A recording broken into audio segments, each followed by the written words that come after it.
a lot of challenges in many aspects. One leading aspect that must be handled with caution is health issues. In that matter, Mulia Husarajaya comes and actively participates in solving Indonesian health issues.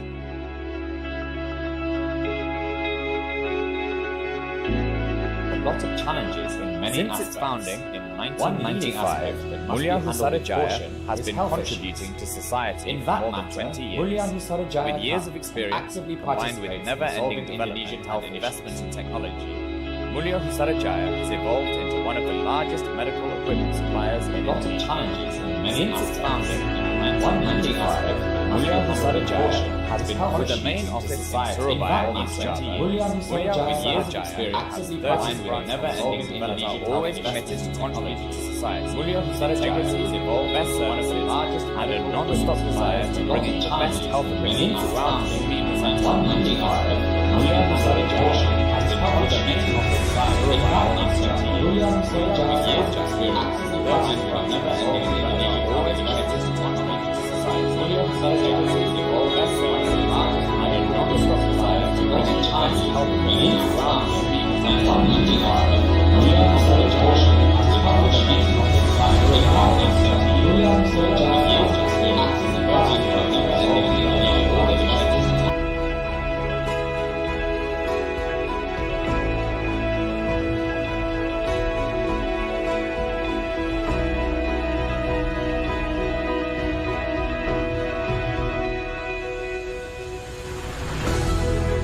Mulia Husarajaya's vision to be the best medical supplier in Indonesia with a good reputation worldwide.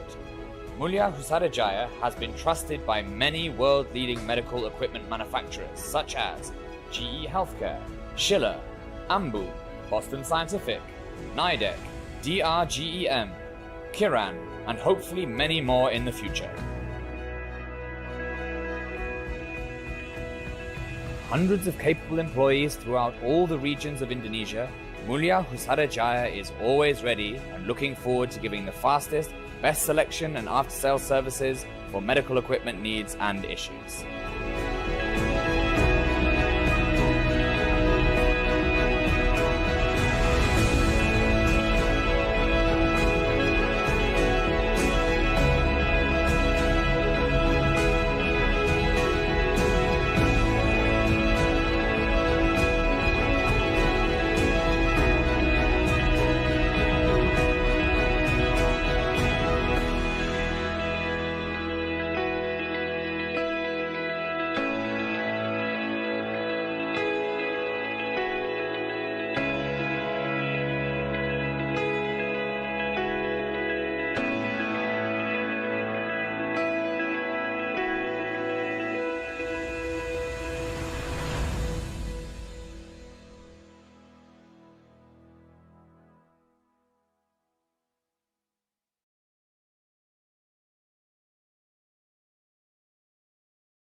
Indonesia is the world's largest island country, covering around 1.9 million square kilometers.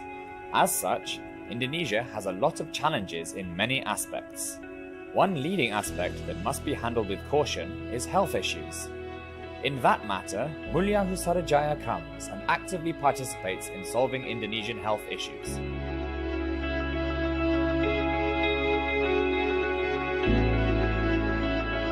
Since its founding in 1995, Mulia Husarajaya has been contributing to society for more than 20 years. With years of experience, combined with never-ending development and investment in technology, Mulia Husarajaya has evolved into one of the largest medical equipment suppliers in Indonesia.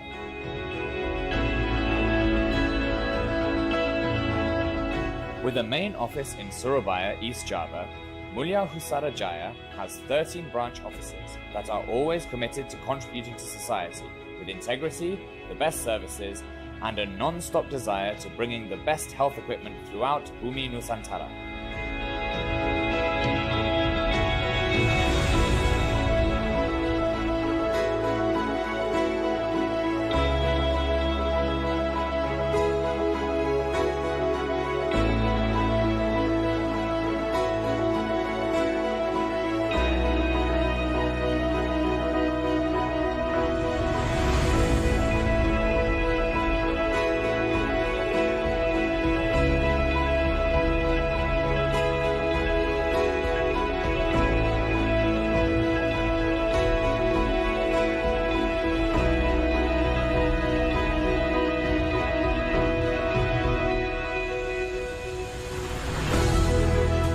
Mulia Husarajaya's vision to be the best medical supplier in Indonesia with a good reputation worldwide. Mulia Husarajaya has been trusted by many world-leading medical equipment manufacturers such as GE Healthcare, Schiller, Ambu, Boston Scientific, Nidec, DRGEM, Kiran, and hopefully many more in the future. Hundreds of capable employees throughout all the regions of Indonesia, Mulia Husarajaya is always ready and looking forward to giving the fastest, best selection and after-sales services for medical equipment needs and issues.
Indonesia is the world's largest island country, covering around 1.9 million square kilometers. As such, Indonesia has a lot of challenges in many aspects.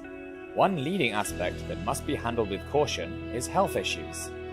In that matter, Mulia Husarajaya comes and actively participates in solving Indonesian health issues.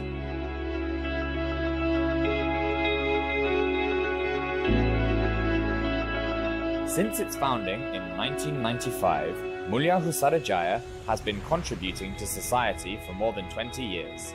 With years of experience, combined with never-ending development and investment in technology, Mulia Husarajaya has evolved into one of the largest medical equipment suppliers in Indonesia.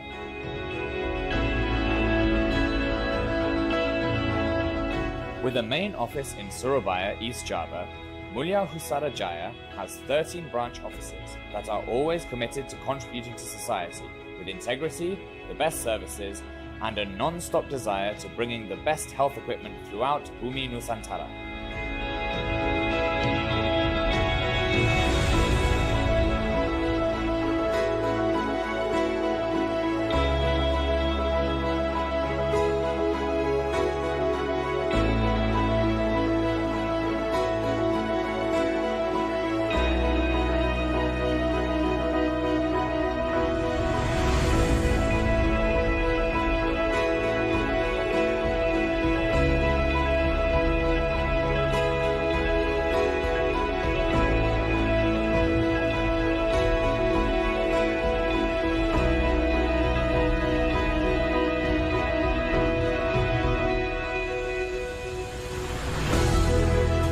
Mulia Husada Jaya's vision to be the best medical supplier in Indonesia with a good reputation worldwide.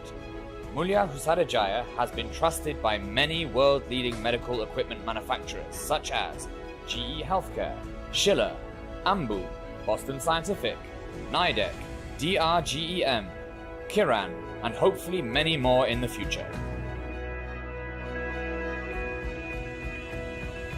Hundreds of capable employees throughout all the regions of Indonesia, Mulia Husada Jaya is always ready and looking forward to giving the fastest, best selection and after-sales services for medical equipment needs and issues.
Indonesia is the world's largest island country, covering around 1.9 million square kilometers.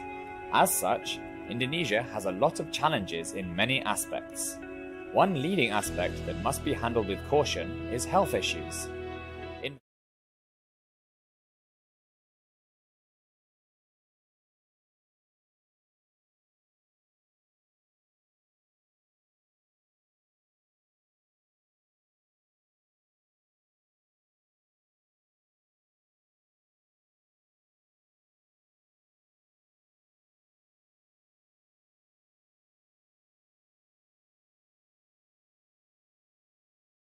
Kami dari tim Together selaku penyelenggara mengucapkan selamat datang kepada Dr. Sri Andrani Utomo, spesialis radiologi konsultan selaku pembicara, dan kepada antusiasme peserta yang mencapai 850 peserta. Dan juga kami mengucapkan selamat datang kepada para eksibitor yang telah support.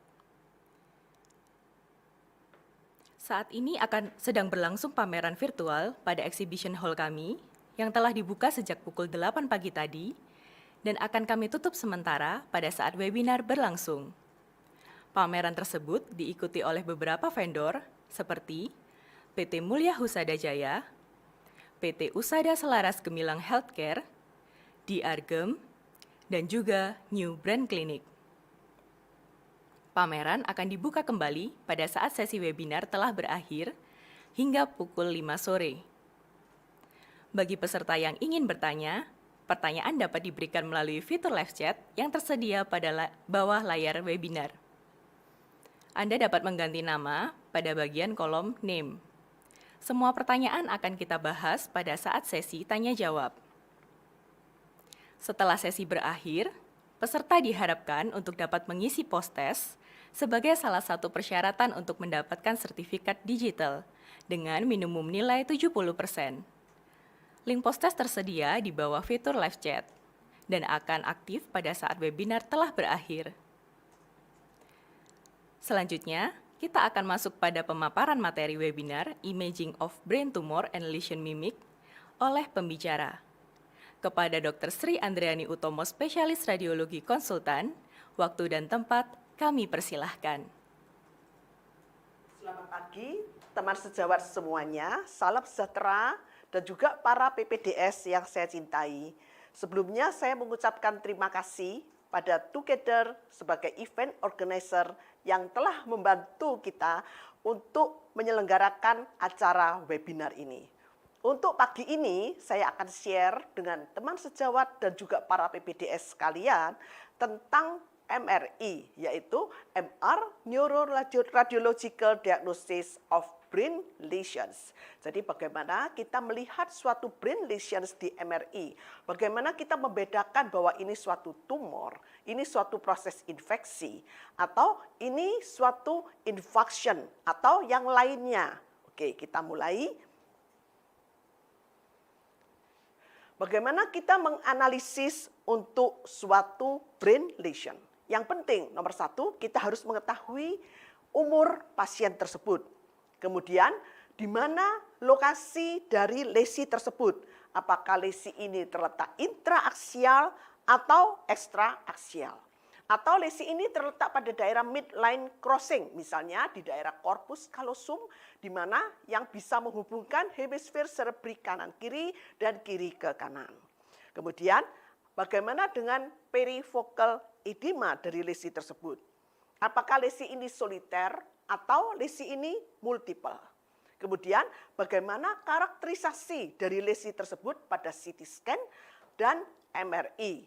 Apakah ada kalsifikasi? Apakah ada jaringan lemak? Apakah ada suatu lesi kistik? Dan bagaimana sequence T1, T2, T2 flare, gradient echo ataupun susceptibility weighted imaging serta diffusion weighted imaging sequence. Jadi lesi-lesi tersebut pada sequence itu menunjukkan gambar atau intensitas yang bagaimana. Kemudian bagaimana dengan pola kontras enhancement dari lesi tersebut, dan kalau diperlukan kita harus melakukan pemeriksaan yaitu advance MRI. Oke, kita lihat sekarang mengenai lokasi dari suatu lesi. Yang dimaksud dengan lesi itu terletak di ekstraaksial. Apa itu artinya ekstraaksial? Berarti tumor atau lesi itu berada di luar brain parenchyma. Jadi misalnya cerebellopontine angle itu termasuk ekstraaksial. Lesi di daerah intrasellar, pada daerah suprasellar, pada daerah parasellar itu termasuk ekstraaksial. Lesi di daerah intraventricular itu juga termasuk ekstraaksial. Daerah pineal region, kemudian skull base tumor, itu semuanya terletak di daerah ekstraaksial. Sekarang mengenai lesi intraaksial, berarti lesi itu berada di brain parenchyma sendiri. Bisa pada daerah cortical, pada daerah subcortical, di daerah periventricle, juga pada daerah midline crossing. Sekarang kita lihat tanda-tanda dari suatu tumor atau lesi yang ekstraaksial. Kita melihat adanya cerebrospinal fluid cleft. Kemudian kita melihat pembuluh darah besar yang berada di daerah arachnoid space itu akan terdesak di antara tumor dan jaringan otak yang normal. Dan kita juga melihat gray matter ini terdesak di antara tumor dan white matter. Kemudian kita melihat adanya broad base dari dural. Jadi tumor atau lesi tersebut menempel atau attachment pada daerah dura dengan bentukan broad base. Selain itu kita juga melihat adanya perubahan dari tulang di daerah sekitar tumor. Misalnya terjadinya suatu hiperostosis atau terjadi suatu destruksi dengan infiltrasi dari massa tersebut pada tulang tersebut. Oke, kita lihat sekarang. Kita melihat suatu lesi pada daerah ekstraaksial di daerah frontal sisi sebelah kiri. Kita lihat, kita tahu bahwa ini adalah suatu lesi yang ekstraaksial karena kita melihat adanya liquor cleft sign. Kita melihat juga di sini gray matter yang warnanya abu-abu ini, dia berada di antara tumor dan white matter. Kita melihat lagi pembuluh darah besar yang berada di arachnoid space ini terdesak dan berada di antara tumor dan jaringan otak yang normal. Selain itu kita juga bisa melihat bagaimana intensitas dari tumor tersebut. Kita bisa melihat bahwa intensitas tumor ini tampak slight hypointens kalau kita bandingkan dengan liquor yang warnanya hyperintens. Jadi ini mempunyai arti. Artinya bahwa tumor ini lebih solid dibanding jaringan otak yang normal. Selain itu, pada daerah lesi atau tumor tersebut juga ada intensitas yang lebih hiperintens. Di sini menunjukkan bahwa ini adalah suatu necrotic area. Necrotic tissue yang mempunyai intensitas mendekati liquor. Selain itu, kita juga melihat pada gradient echo atau pada SWI kita akan melihat gambaran bintik-bintik hipointens. Kalau kita lihat hipointens seperti ini bukan suatu abnormal flow void, tapi ini adalah kalsifikasi yang berada di intratumoral. Oke, nanti kita melihat bagaimana sekuen-sekuen masing-masing ini menerangkan gambar pada MRI. Kita lihat lagi, ini juga suatu tumor. Tumor ini berada di daerah intrasellular, berarti tumor ini suatu tumor ekstraaksial. Ini bukan tumor intraaksial. Dan kita juga bisa melihat tumor ini menyebabkan pendesakan dari arteri karotis interna kanan kiri ini hanya berada di sisi lateral tumor, tidak menyebabkan encasement dari vaskular tersebut. Dan kita lihat A1 arteri cerebri anterior kanan maupun kiri tampak terdesak ke superior. Sekarang kita lihat lagi pineal region tumor. Jadi kita melihat ini pada aksial T2 kita melihat tumor ini slight hypointens dengan pemberian kontras menunjukkan hampir homogeneous contrast enhancement. Dan kita melihat ada batasan, meskipun liquornya tipis sekali, tapi kita tahu ini adalah suatu tumor yang ekstraaksial. Dan selain itu kita juga melihat adanya drop metastasis pada daerah ependym ventricle. Kalau dia di intraventricle, dia ekstraaksial, tapi ini di ependym dan infiltrasi ke brain parenchyma. Ini juga di ependym dari ventricle 4. Dan selain itu kita juga melihat drop metastase pada daerah intraaksial. Oke, sekarang kita melihat mengenai karakterisasi dari lesi atau tumor tersebut. Bagaimana? Oke, kita lihat bagaimana dengan karakterisasinya. Kita lihat lesi ini. Bagaimana batas dari tumor tersebut. Apakah tumor ini well-defined border atau dia ill-defined border. Apakah lokalisasinya tumor ini berbatas tegas bagus atau ada daerah yang terjadi suatu infiltratif. Jadi tepi tumor itu infiltrasi, kita melihat infiltratif ke daerah brain parenchyma di sekitar tumor tersebut. Kemudian kita melihat mengenai tumor tisunya sendiri. Apakah ada kalsifikasi? Apakah ada jaringan lemak di situ? Apakah tumor tersebut mengandung bahan protein, mengandung perdarahan, atau ada lesi kistik, atau ada nekrosis? Apakah tumor ini padat kenyal, atau tumor ini lunak sekali? Kita bisa melihat cellularity dari tumor tersebut. Nanti kita mempelajari bagaimana kita melihat cellularity daripada tumor tersebut. Kemudian kita lihat juga bagaimana dengan enhancement pattern dari lesi tersebut. Kemudian tidak hanya lihat lesinya aja, tapi kita juga perlu melihat daerah di sekitar lesi atau di sekitar tumor tersebut. Apakah tumor ini menyebabkan infiltrasi, ekstensi ke jaringan di sekitarnya? Apakah tumor ini menyebabkan kerusakan dari tulang di sekitarnya atau menyebabkan reaksi pada tulang di sekitarnya, misalnya terjadinya hiperostosis, dan bagaimana dengan mass effect dari tumor tersebut atau perifocal edemanya. Apakah derajat perifocal edemanya ringan, hanya mengelilingi daerah tumor tersebut, atau derajat perifocal edemanya ini berat sehingga membentuk tentacles like perifocal edema. Sekarang mengenai kalsifikasi sendiri. Ada beberapa tumor yang sering didapatkan adanya kalsifikasi di intratumoral. Kita tidak perlu menghafalkan semua tumor, tapi yang paling penting adalah yang terbanyak. Jadi kalau untuk intraaksial tumor dikatakan yang paling sering terjadinya intratumoral kalsifikasi adalah oligodendroglioma. Dan untuk ekstraaksial tumor yang paling banyak adalah craniofaringioma. Oke, sekarang kita sampai pada contrast enhancement.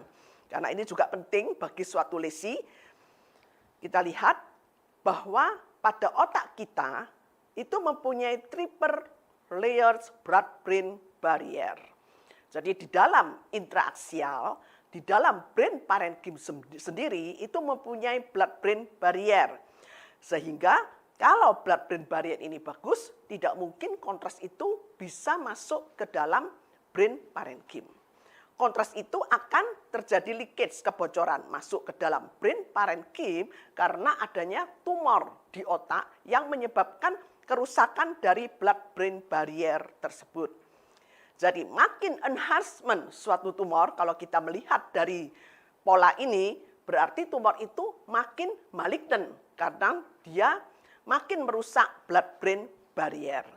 Nah, ini yang kita perlu tahu juga mengenai ekstraaksial tumor. Blood-brain barrier itu hanya ada di intraaksial. Pada daerah ekstraaksial tidak ada blood-brain barrier. Jadi seperti kalau kita melihat meningioma, kita tahu meningioma itu adalah tumor ekstraaksial. Meningioma itu mempunyai kontras enhance yang sangat kuat, hampir homogen. Tapi dia bukan tumor yang malignan, karena memang di ekstraaksial itu tidak mempunyai blood-brain barrier. Jadi dia kontras enhancement-nya berdasarkan karena tumor ini hypervascularized, sehingga kontras itu bisa dari kapiler itu langsung masuk ke dalam brain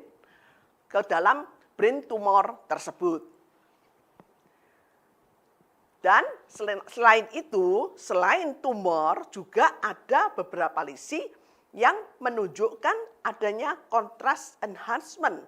Dia juga menyebabkan kerusakan pada blood-brain barrier, misalnya pada proses infeksi. Itu juga terjadi kerusakan blood-brain barrier. Pada suatu proses demyelinating disease, misalnya multiple sclerosis, pada fase akut dia juga menyerap kontras. Itu juga menyebabkan terjadinya kerusakan blood-brain barrier. Pada cerebral infarction, misalnya pada fase subakut infarction, di mana terjadi suatu luxury perfusion, kita melihat adanya chiral contrast enhancement. Itu juga ada suatu kerusakan pada blood-brain barrier-nya. Sekarang kita melihat berbagai macam sequence MRI. Karena MRI ini berbeda dengan CT scan. CT scan untuk menilai suatu kelainan pada lesi, maka kita melihat bagaimana densitasnya. Kita bisa mengukur Hounsfield unit-nya. Dan CT scan tidak mempunyai sequence yang bermacam-macam seperti MRI. Tapi MRI kalau kita ingin melihat karakterisasi dari suatu lesi, maka kita harus tahu mengenai sequence ini. Bagaimana peran dari T1, T2, T2 flare, T2 star gradient echo, susceptibility weighted imaging, diffusion weighted imaging, itu perannya bagaimana? Kita harus tahu. T1 sekarang. T1 itu bagus untuk melihat anatomi brain. Dan biasanya kalau kita mempunyai lesi di T1 itu rata-rata hampir isu intens dengan brain parenchyma atau slight hypointens di T1. Jadi kalau sampai kita mendapatkan suatu lesi di mana pada T1 dia sudah hiperintens, maka kita harus memikirkan ada sesuatu di daerah tersebut. Misalnya sesuatu itu adalah blood products. Blood products yang bisa hiperintens pada T1 itu adalah pada fase early subakut dan late subakut blood product, di mana terjadi suatu intracellular methemoglobin dan extracellular methemoglobin yang akan tampak hiperintens pada T1. Dan T1 itu kita tahu dia adalah suatu fat imaging. Jadi fat itu akan tampak hiperintens juga pada T1. Jadi kita harus hati-hati kalau ada sesuatu yang tidak biasanya. Sekarang mengenai T2 dan T2 flare. T2 itu merupakan water imaging. Jadi semua lesi yang mengandung hidrasi yang tinggi, dia akan tampak hiperintens pada T2. Jadi rata-rata tumor pada intraaksial misalnya glioma, dia akan hiperintens pada T2. Sekarang kita melihat, kalau ada sesuatu yang tidak hiperintens, jadi kalau sampai kita menjumpai T2 hipointens, maka kita harus hati-hati. Kita harus memikirkan lebih panjang tentang itu kalau kita melihat adanya hipointens signal pada T2. Jadi kita melihat adanya paramagnetic stage dari blood. Jadi T2 yang hipointens itu bisa terjadi pada darah fase akut, pada darah fase early subakut, dan pada fase kronik. Dan darah yang hiperakut, dia hiperintens pada T2. Dan juga darah yang late subakut, itu hiperintens pada T2. Jadi tidak akan tampak hipointens di T2. Selain itu, adanya suatu vascular flow void, adanya lesi yang padat, banyak jaringan fibrusnya atau high cellularity tumor itu akan tampak hipointens pada T2. Demikian juga pada lesi-lesi yang mengandung musin, mengandung bahan protein, dia akan tampak hipointens pada T2. Oke, nanti kita terapkan bagaimana kita melihat pada gambar-gambar. Sekarang kita lihat lagi bagaimana dengan T2 star gradient echo atau susceptibility weighted imaging. Ini suatu sequence yang mempunyai magnetic susceptibility yang tinggi. Sehingga kita bisa lihat pada low intensity itu bisa terjadi pada suatu blood product. Atau misalnya adanya tumor vascularity dan disertai kalsifikasi. Adanya microbleed itu juga akan tampak pada T2 star gradient echo menjadi hipointens. Nah, sekarang mengenai diffusion weighted imaging sendiri, ini menunjukkan bagaimana molekul H2O itu berdifusi di brain parenchyma. DWI ini akan menjadi hyperintens atau terjadi suatu restricted dari diffusion H2O di brain parenchyma apabila terjadi misalnya adanya cytotoxic edema. Misalnya adanya suatu lesi dengan pus dan debris sehingga menyebabkan H2O itu tidak bisa berdifusi dengan baik di lesi tersebut. Atau misalnya ada suatu lesi atau tumor yang high cellular sehingga mengganggu difusi dari H2O tersebut. Semuanya itu akan menunjukkan restricted diffusion. Dan ini pedomannya kalau kita mengatakan ini restricted, kita mempunyai ADC map, yaitu apparent diffusion coefficient map. Oke, sekarang kita melihat lagi mengenai MR spektroskopi. Jadi kita melihat banyak sekali sequence-sequence yang kita bisa buat. MR spektroskopi ini kita menilai bagaimana dengan biokimia atau metabolit dari lesi tersebut. Kita bisa menilai bagaimana dengan metabolit kolin, NEE, ataupun lipid dan laktat. Kolin pada tumor yang makin malignan maka kolin makin tinggi. Kolin menggambarkan suatu membran sel turnover. Jadi makin malignan suatu tumor, maka membran sel turnover-nya itu makin cepat. Sehingga kolin itu akan tinggi. NEE atau N-asetil aspartat itu menggambarkan neuron yang ada di dalam otak kita. Makin malignen suatu tumor, maka neuron itu akan menjadi makin rusak, sehingga NEE-nya turun. Makanya kita melihat pada tumor yang malignen, maka kolin NEE rasionya itu akan meningkat. Tapi jangan lupa bahwa membran sel turnover yang meningkat tidak hanya terjadi pada tumor, pada infeksi juga terjadi peningkatan dari membran sel turnover. Sehingga kadang-kadang pada proses infeksi kita juga bisa melihat adanya peningkatan kolin kreatin maupun kolin NEE ratio.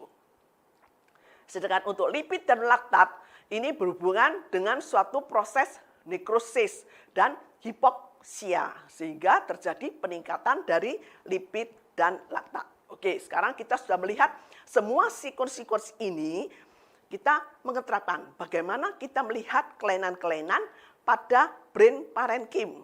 Oke, kita lihat. Pasien ini laki-laki usia 50 tahun dengan hemiparese kiri. Kejadiannya 1 minggu yang lalu. Kita lihat gambarnya. Ini aksial T1 dan aksial T2. Kita melihat pada aksial T1, kita melihat suatu area yang hiperintens. Ini tidak umum. Jadi kalau kita melihat hiperintens pada T1 seperti tadi yang saya katakan, kita harus memikirkan apakah ini suatu fat tissue itu hiperintens pada T1. Tapi kalau kita lihat lesi ini tidak sesuai untuk suatu fat tissue. Apakah ini suatu blood product yang hiperintens pada T1 itu bisa. Ya, kita lihat pada T1 hiperintens itu bisa terjadi pada blood product di mana ada suatu methemoglobin. Entah itu intraseluler ataupun ekstraseluler methemoglobin, itu kedua-duanya akan tampak hiperintens pada T1. Tapi sekarang kita lihat lagi, bagaimana dengan T2?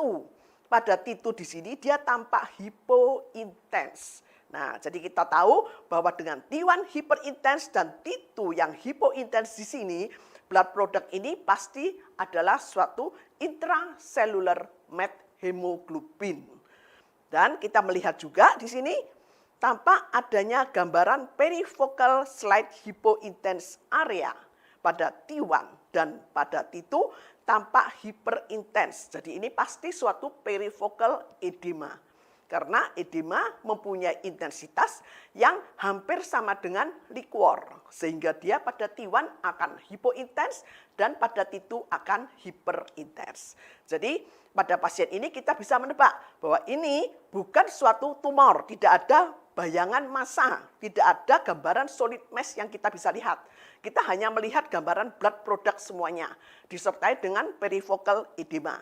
Jadi dari sini kita melihat bahwa ini adalah suatu early subacute hemorrhage yang disertai dengan perifocal edema. Kita lihat lagi sekarang pada gradient echo. Pada gradient echo karena dia mempunyai magnetic susceptibility yang tinggi, maka dia akan tampak hipointens. Jadi kita bisa lihat di sini blood product-nya dia juga tampak hipointens di sini.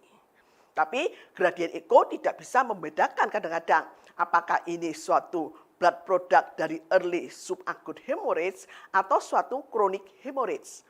Yang bisa membedakan itu kalau dari gradient echo-nya sendiri adalah perifocal edema ini. Kalau dia tidak ada perifocal edemanya, maka kita lebih mengarah ke suatu hemosiderin dengan chronic hemorrhage. Kalau pada fase early subacute, kita masih bisa melihat perifocal edemanya.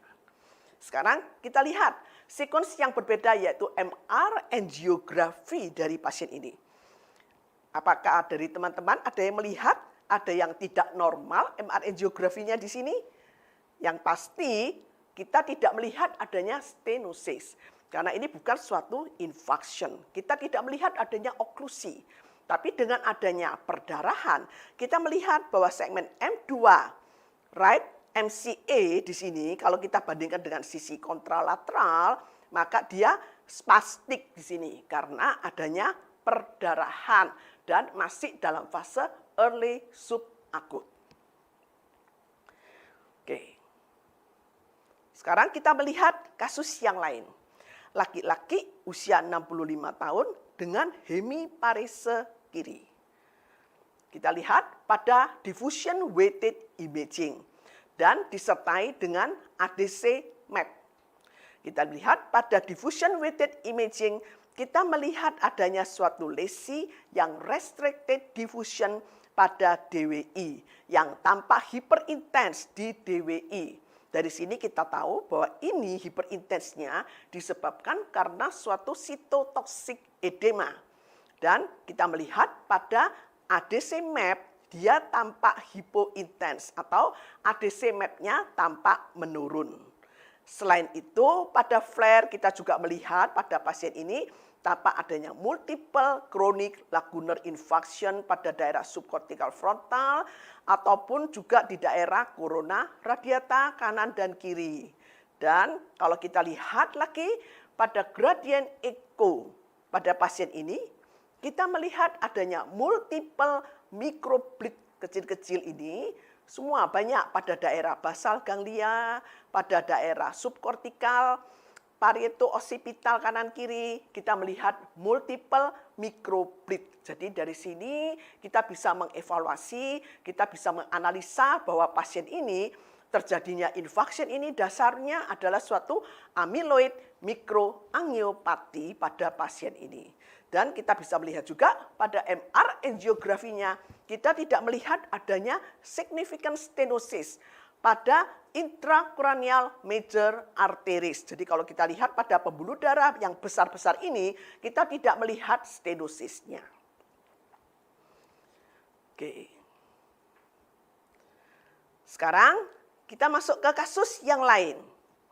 Kita lihat beberapa kasus yang bisa kita terapkan dari sequence-sequence serta ciri-ciri untuk suatu lesi yang tadi saya katakan. Kita lihat pasien ini laki-laki 40 tahun dengan right hemiparese. Kita lihat ada sesuatu, kita melihat ada sesuatu. Ini adalah gambaran dari T1 dan ini adalah T2 flare. Kita melihat adanya suatu lesi berbentuk bulat kalau kita perhatikan dengan bintik-bintik yang hyperintens mix slight hypointens. Dan flare ini juga bintik-bintiknya ini tidak seragam. Jadi bintik-bintik perdarahan dengan usia yang berbeda-beda. Dan selain itu kita juga melihat adanya suatu rem hemosiderin. Jadi di sini kita melihat gambaran seperti bag of popcorn appearance. Jadi bagnya itu adalah rem hemosiderin ini dan popcornnya itu adalah bintik-bintik perdarahan dengan usia yang berbeda-beda. Dan pada gradient echo kita akan melihat semuanya menjadi hypointens. Nah, jadi kita bisa lihat ini adalah gambaran dari suatu cavernous angioma. Jadi ini bukan tumor, ya. Jadi kita bisa lihat juga pada pemberian kontras kita tidak melihat adanya kontras enhancement untuk lesi ini. Dan pada MR angiografi, lesi ini memang gambarnya tidak terlalu jelas di sini karena memang MR angiografi ini untuk melihat bahwa cavernous angioma itu tidak mempunyai feeding artery ataupun draining vein. Jadi ini adalah suatu cavernous malformation yang berbeda dengan AVM, arteriovenous malformation. Kalau AVM itu mempunyai nidus, mempunyai feeding artery, dan mempunyai draining vein. Jadi kalau di DSA nanti itu juga akan kelihatan nidusnya, feedingnya, ataupun draining vein-nya. Tapi cavernous malformation, meskipun dia suatu kelainan pada vascular, dia termasuk golongan vascular malformation. Tapi satu-satunya vascular malformation yang tidak bisa dianalisa atau dievaluasi dengan menggunakan DSA. Meskipun DSA itu adalah golden standard untuk melihat kelainan vaskuler. Tapi untuk cavernous malformation, satu-satunya untuk melihat itu adalah dengan conventional MRI, bukan dengan DSA. Jadi nanti suatu saat mungkin dari para klinisi, kalau misalnya mendapatkan pasien dengan cavernous malformation, misalnya nanti suatu saat mungkin akan berdebat, ini suatu kelainan vaskular, kenapa saya tidak melihat di DSA? Ya memang DSA itu tidak bisa untuk melihat cavernous malformation, karena dia bentukan sinusoid dengan bintik-bintik perdarahan yang usianya berbeda-beda, dan dia tidak mempunyai feeding artery dan tidak mempunyai draining vein. Jadi otomatis dengan DSA yang dilakukan dengan kateterisasi dengan memasukkan kontras, dia hanya masuk pada vaskuler, tapi tidak mungkin masuk ke daerah sinusoid tersebut. Oke, sekarang kita mengeterapkan bagaimana kita melihat perbedaan sequence dari T1 dan T2. Kita lihat pasien ini laki-laki usianya 11 tahun dengan nyeri kepala dan visual disturbance. Kita melihat pada T1 dan T2. Jadi seperti tadi, pada T1 rata-rata kelainan itu slight hypointens atau isointens. Jadi kalau pada T1 kita melihat sesuatu yang hyperintens, maka ini lain daripada yang lain. Nah, kita melihat adanya hyperintens signal di T1 dan hyperintens signal di T2. Yang bisa hyperintens pada T1 dan T2 itu bisa suatu fat tissue. Dia bisa juga suatu blood products, misalnya pada late subacute hemorrhage, dia juga akan hyperintens pada T1 dan T2. Kita juga melihat lagi adanya suatu lesi kistik yang di sebelahnya ini, dia tampak slight hyperintens pada T1, dan kemudian pada T2 dia tampak slight hypointens. Jadi kita tahu sesuatu yang hyperintens pada T1 di sini dan pada T2 ini slight hypointens, tapi dia bukan suatu blood products.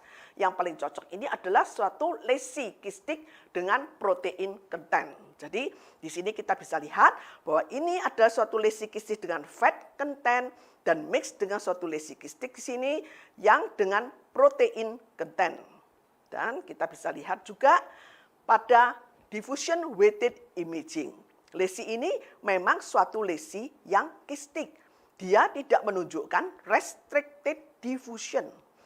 Tapi kita lihat dari T1 dan T2, lesi kistik ini mengandung fat tissue dan mengandung protein produk. Dan kita bisa buktikan juga pada gradient echo bahwa lesi ini bukan suatu lesi perdarahan. Kalau dia suatu lesi perdarahan, maka gradient echo kita tahu dia akan menunjukkan magnetic susceptibility yang tinggi sehingga kita akan melihat hypointens pada gradient echo. Jadi kita yakin bahwa ini suatu lesi kistik dan bukan suatu perdarahan.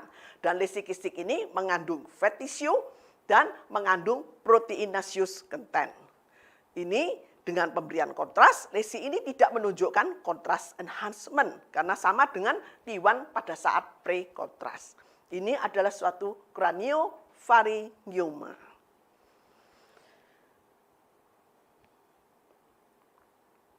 Oke, sekarang ini kasus yang paling saya sukain.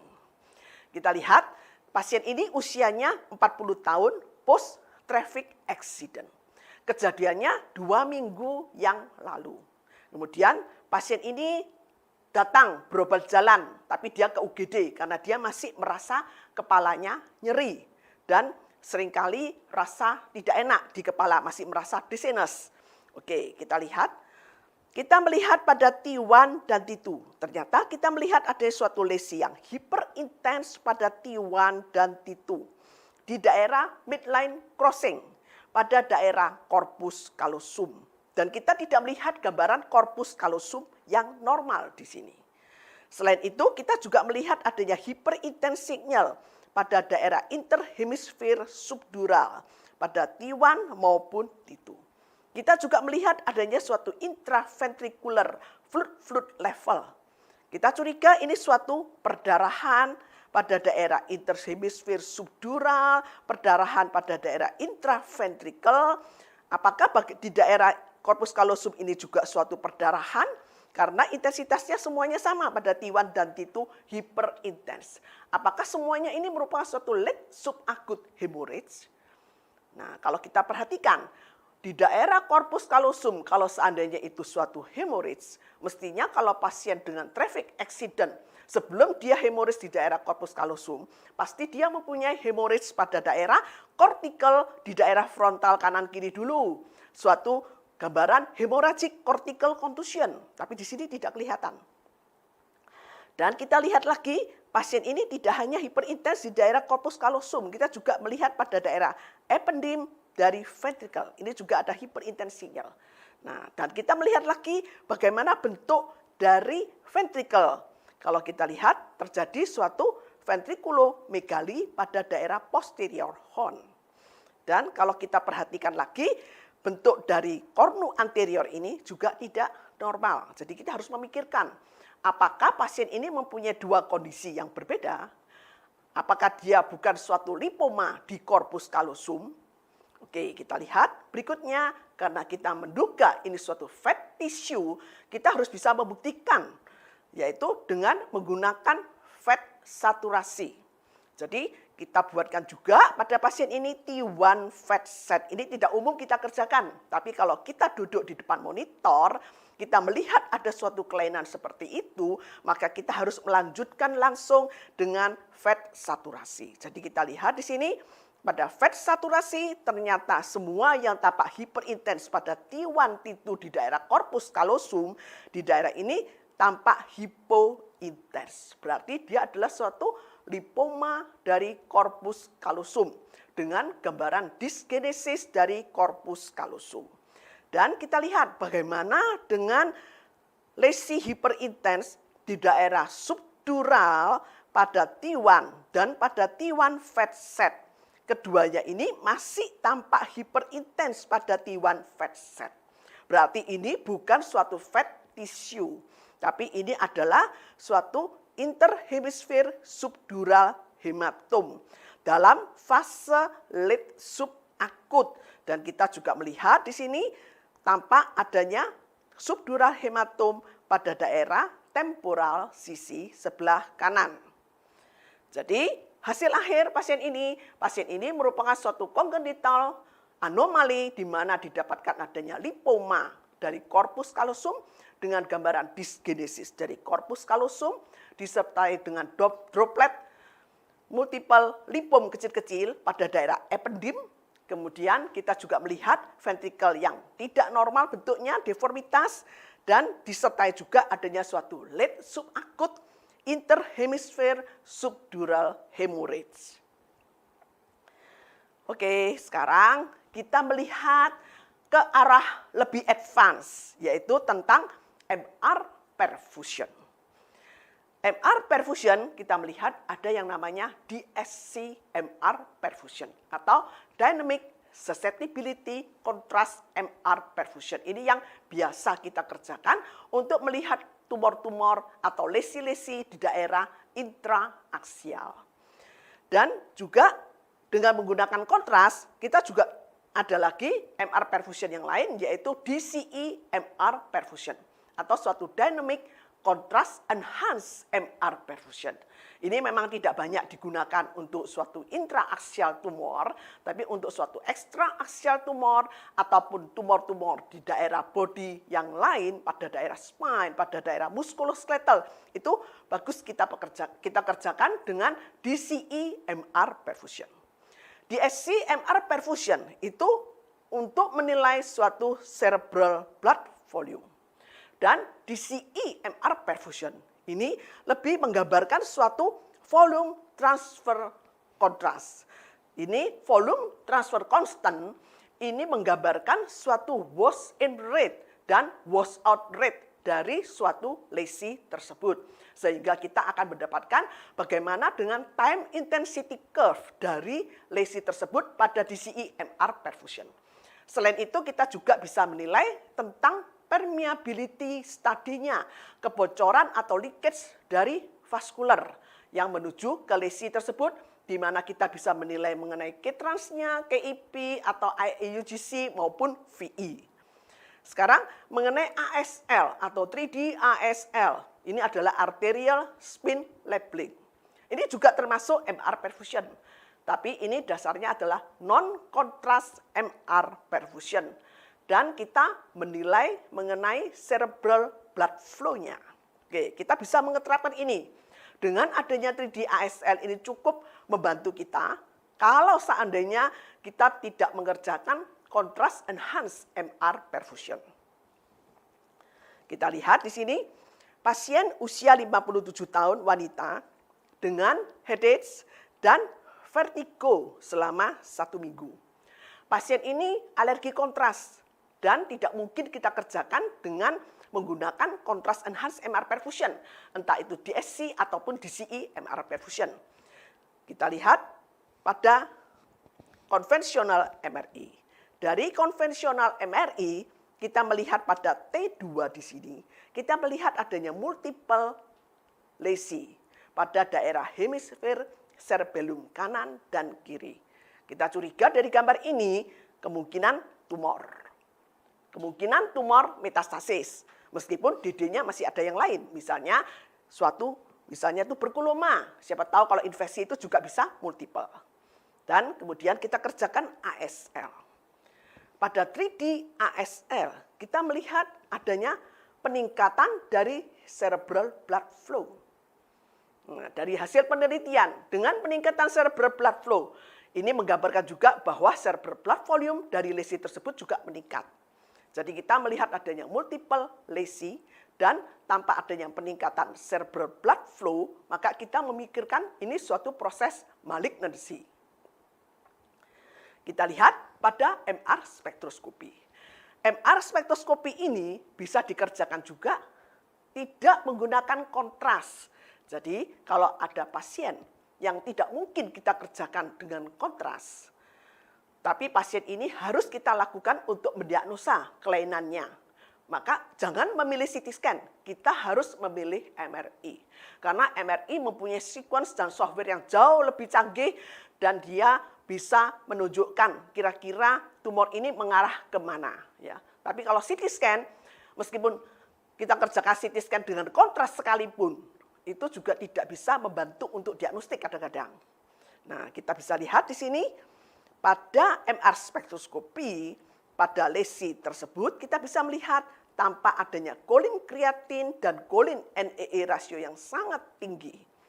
Dan disertai juga adanya peningkatan lipid dan laktat yang menggambarkan bahwa lesi ini banyak nekrotik areanya.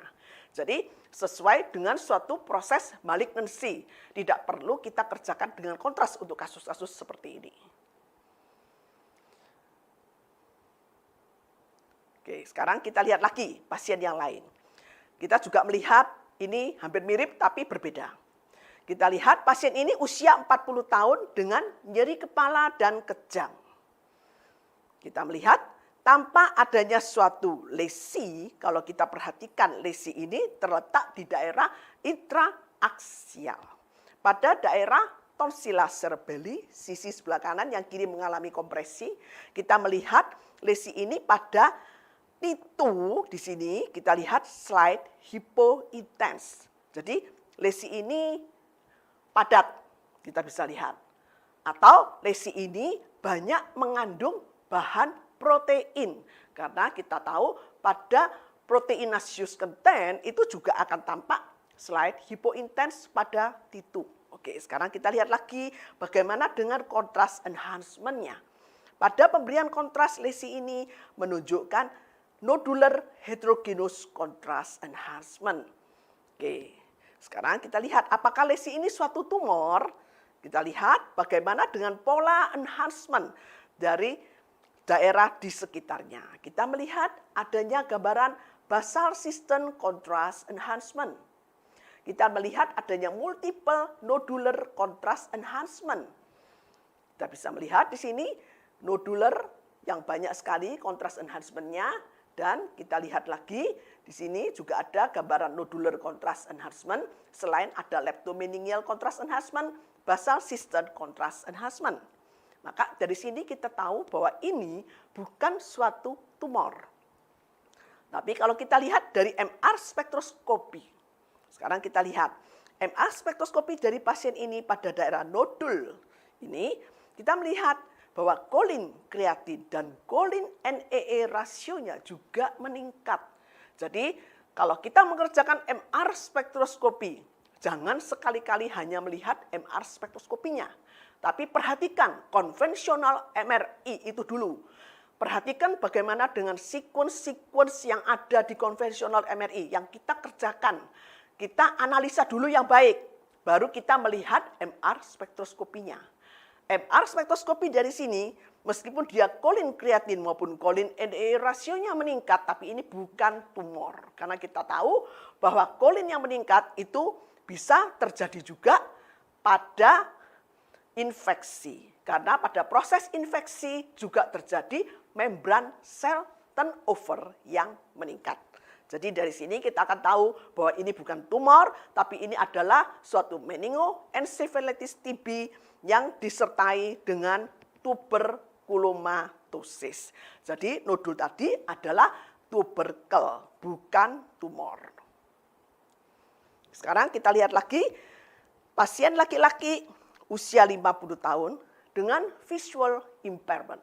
Jadi pasien ini dengan gangguan visus. Tapi kalau kita mikir gangguan visus itu bisa dari orbita depan, dari nervus opticusnya, chiasma optikanya, radiusio optikanya, sampai ke posterior radiusio optika di mana pada daerah occipital kita bisa lihat. Kita melihat ada sesuatu di daerah occipital. Pada DWI, kalau kita lihat lesi ini, ada gambaran-gambaran yang hipointens seperti ini. Ini pasti dia mengandung darah, kalau kita lihat gambar seperti ini. Ya. Kemudian kita melihat ini masih ada daerah yang hiperintens, tapi hiperintens ini bukan hiperintens karena restricted diffusion, tapi dia suatu T2 centrum. Apakah ini suatu tumor atau ini suatu kelainan yang lain? Misalnya, kalau saya lihat ini mengarah ke suatu cerebral infarction. Oke, kita lihat pada T2-nya. Bagaimana dengan T2-nya?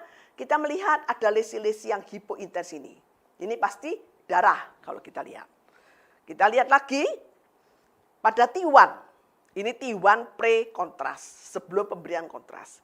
Kita lihat pada T1 ini tampak hyperintens signal. Sekali lagi, kalau ada hyperintens signal di T1, nah ini mudah kita bisa lihat. Mungkin ini suatu perdarahan, ya. Jadi kita lihat darah. Tapi darah ini tidak seperti darah ICH, beda.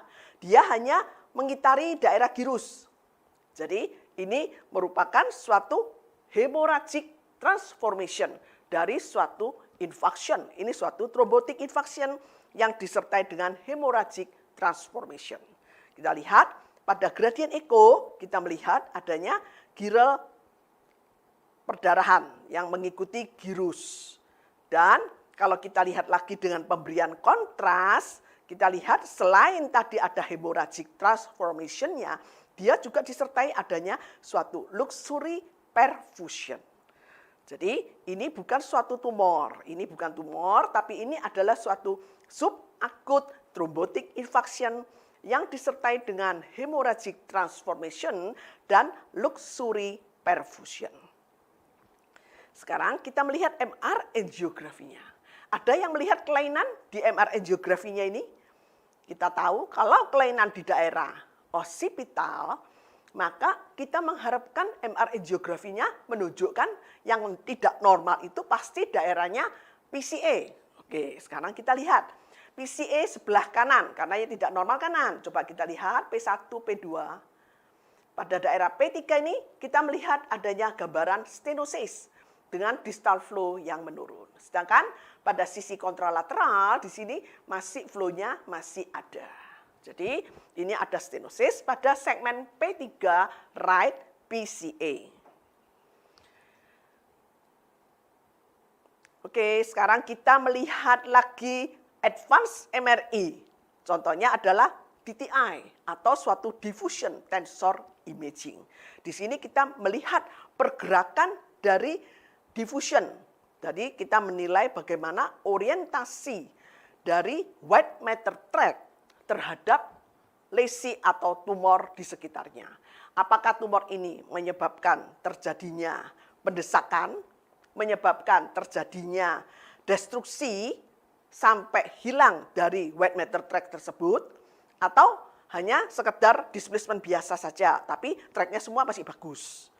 Dan functional MRI Ini yang sering kita kerjakan yang bisa itu adalah dengan teks, model teks fungsional MRI. Jadi ini untuk menentukan surgical location. Jadi kita bisa tahu daerah-daerah yang mempunyai fungsi-fungsi yang penting itu jangan sampai terkena pada surgery-nya, jadi surgical tract-nya tidak melalui daerah tersebut. Oke, sekarang kita lihat. Pasien laki-laki 45 tahun dengan chronic headache. Kita lihat di sini pada gambar aksial T1 kontras. Kita melihat di sini gambaran lesi yang letaknya ekstraaksial dengan broad base-nya kalau kita lihat pada daerah midline dan juga sebagian di konveksitas. Kemudian kita lihat pada sini sinus sagittalis superior hanya tampak attachment tapi tidak melihat adanya suatu infiltrasi. Kemudian kita lihat pada bagian ini broad base attachment pada daerah vals dan dura dan kita lihat di sini tampak adanya gambaran lesi yang infiltratif pada daerah arachnoid mater dan kesannya infiltrasi ke brain parenchyma. Kita lihat lagi di sini batasnya tidak terlalu bagus. Ini mempunyai arti semua dari konvensional MRI. Kita melihat gampang memang ini suatu meningium. Ini suatu false meningium. Tapi kita melihat batasan di daerah ini menunjukkan bahwa ini sudah infiltrasi di daerah arachnoid maternya. Kita lihat pada ASL. 3D ASL hanya menggambarkan adanya cerebral blood flow yang meningkat. Memang tumor ini suatu tumor yang hypervascularized. Kita lihat lagi pada DCE MR perfusion. DCE MR perfusion, kita melihat di sini kalau kita meletakkan ROI-nya, kita bisa melihat bahwa tumor ini menunjukkan wash in yang cepat sekali, kemudian wash out-nya ini lambat, ya, hampir plateau. Jadi kira-kira mengarah ke type 3 dari time intensity curve. Dan kita lihat permeability study-nya. Ini menunjukkan peningkatan dari K-trans. Pada KIP juga meningkat, dengan demikian juga dengan IAUGC. Jadi dari sini itu kita melihat bahwa meningium ini bukan suatu typical meningium. Bukan meningium yang low grade sekali atau WHO grade 1 meningium, tapi ini lebih mengarah ke suatu atypical meningioma. Dan ada daerah-daerah yang infiltrasi ke brain parenchyma.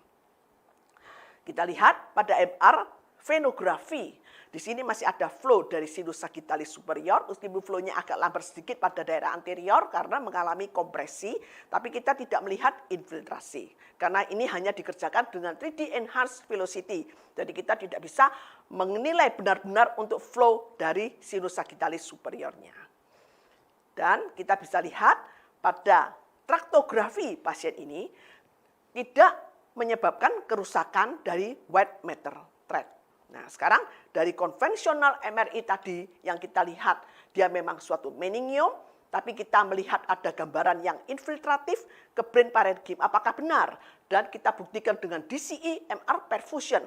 Dari DCE MR perfusion kita sudah menilai bahwa meningium ini bukan suatu typical meningium WHO grade 1, tapi dia lebih mengarah ke suatu atypical meningium di mana WHO grade 2. Kita lihat hasil patologi anatominya. Ternyata memang tumor ini suatu tumor ekstraaksial dan sudah dilakukan eksisi dan hasilnya memang benar, ternyata memang sesuai dengan atypical meningium WHO grade 2. Jadi dari awal sebelum pasien ini dilakukan patologi anatomi, kita sudah menebak kira-kira histopatologi dari meningium ini mengarah ke suatu typical atau atypical meningium. Karena ini menentukan untuk residif dari meningium tersebut nanti kalau sudah dioperasi. Kita lihat lagi sekarang pasien dengan kasus yang lain. Pasien ini usianya 30 tahun dengan nyeri kepala. Kita lihat pada T2 dan T1 plus kontras. Kita melihat adanya lesi intraaksial di daerah frontal sisi sebelah kanan. Ini intraaksial, bukan ekstraaksial. Dan pada pemberian kontras, slide contrast enhancement atau hampir tidak kelihatan contrast enhancement-nya. Perifocal edemanya minimal. Oke, sekarang kalau kita melihat konvensional MRI ini, maka kita akan mengarahkan pasien ini lebih mengarah ke suatu low grade astrocytoma. Karena dia tidak terlalu contrast enhancement, kemudian kita lihat perifocal edemanya sangat minimal, hampir tidak ada perifocal edema, maka kita memikir ini suatu low grade astrocytoma. Sekarang kita kerjakan bagaimana dengan DSC MR perfusion. Kita melihat ternyata ada bagian yang menunjukkan adanya peningkatan cerebral blood volume. Jadi kita melihat pada area tersebut terjadi peningkatan cerebral blood volume dan kalau kita lihat lagi dia kembali mendekati baseline. Kalau kita bandingkan dengan area yang normal, hanya cerebral blood volume-nya hanya sekian. Nah, jadi kalau kita lihat di sini ada peningkatan cerebral blood volume pada daerah tumor tersebut yang menggambarkan dia lebih mengarah ke suatu high grade daripada low grade.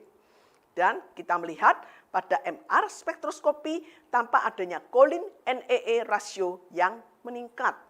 Dan pasien ini akhirnya dilakukan operasi, surgical therapy, dan hasil akhir memang dia suatu high grade astrocytoma WHO grade 3, suatu anaplastik astrocytoma. Jadi kadang-kadang konvensional MRI itu penting, kita tahu ya bahwa ini pasti suatu tumor. Tapi kadang-kadang kita susah membedakan apakah dia lebih mengarah low grade atau high grade. DSC MR perfusion itu membantu kita untuk lebih menegakkan diagnosa pasien ini mengarah ke suatu high grade atau dia memang betul-betul low grade. Karena nanti untuk proses surgery-nya dan kelanjutan terapi dari pasien tersebut. Sekarang kita lihat lagi pasien yang lain.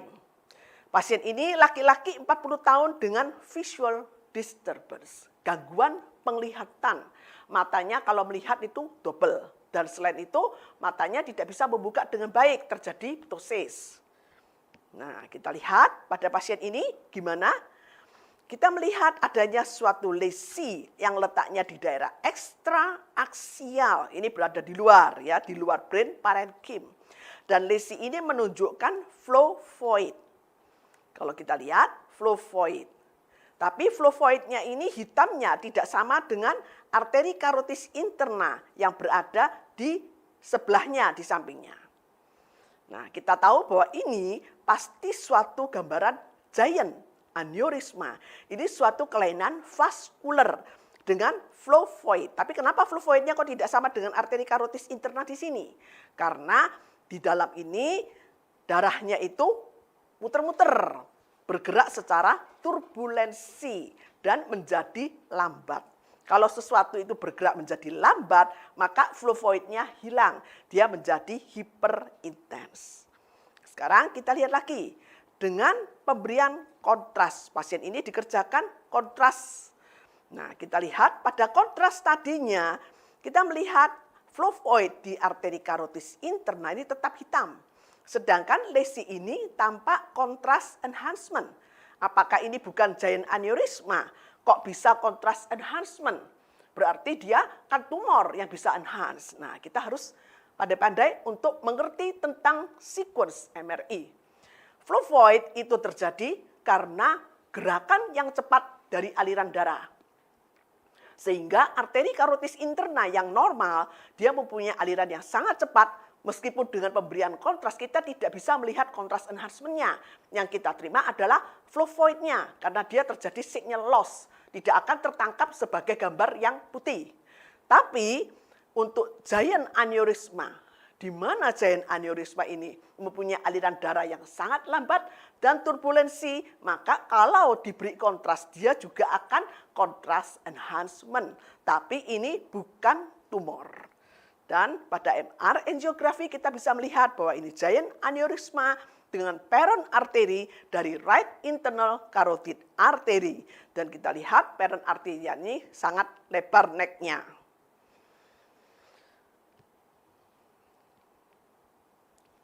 Oke, kita sekarang melihat berbagai macam diffusion imaging pada MRI. Kita lihat pasien ini usia 35 tahun dengan nyeri kepala dan hemiparese kiri. Oke, kita lihat pada DWI, kita melihat adanya suatu lesi yang hiperintens pada DWI menunjukkan bahwa ini ada suatu restricted diffusion yang dibuktikan dengan ADC map, dia tampak hipointens atau menurun. Jadi DWI menunjukkan restricted diffusion disertai dengan ADC yang menurun. Dan kita melihat tidak hanya ini yang hiperintens, tapi tepinya kita melihat adanya area yang hipointens. Nah, menunjukkan bahwa lesi ini mempunyai kapsul. Dari sini aja kita sudah tahu bahwa ini mengarah ke suatu abses cerebri. Kita lihat bagaimana kita melihat lagi. Exponential apparent diffusion coefficient ini adalah diffusion yang sesungguhnya. Karena dengan exponential apparent diffusion coefficient kita menghilangkan T2 yang overlap dengan diffusion weighted imaging. Jadi di sini kita melihat bahwa ini memang betul-betul restricted diffusion dengan gambaran hyperintens pada exponential apparent diffusion coefficient dan kemudian tepinya ini hypointens sesuai dengan fibrous tissue sesuai dengan suatu kapsul. Dan kita lihat lagi pada pemberian kontras, lesi ini menunjukkan rim contrast enhancement. Ini adalah abses cerebri. Ini yang paling mudah pada DWI kita menilai. Sekarang kita melihat yang lain. Kita melihat pasien yang lain. Pasien ini usia 50 tahun, laki-laki dengan hemiparese kanan. Kita juga melihat suatu lesi yang sama seperti tadi. Hiperintens pada DWI yang menunjukkan adanya suatu restricted diffusion. Dan pada ADC map tampak menurun.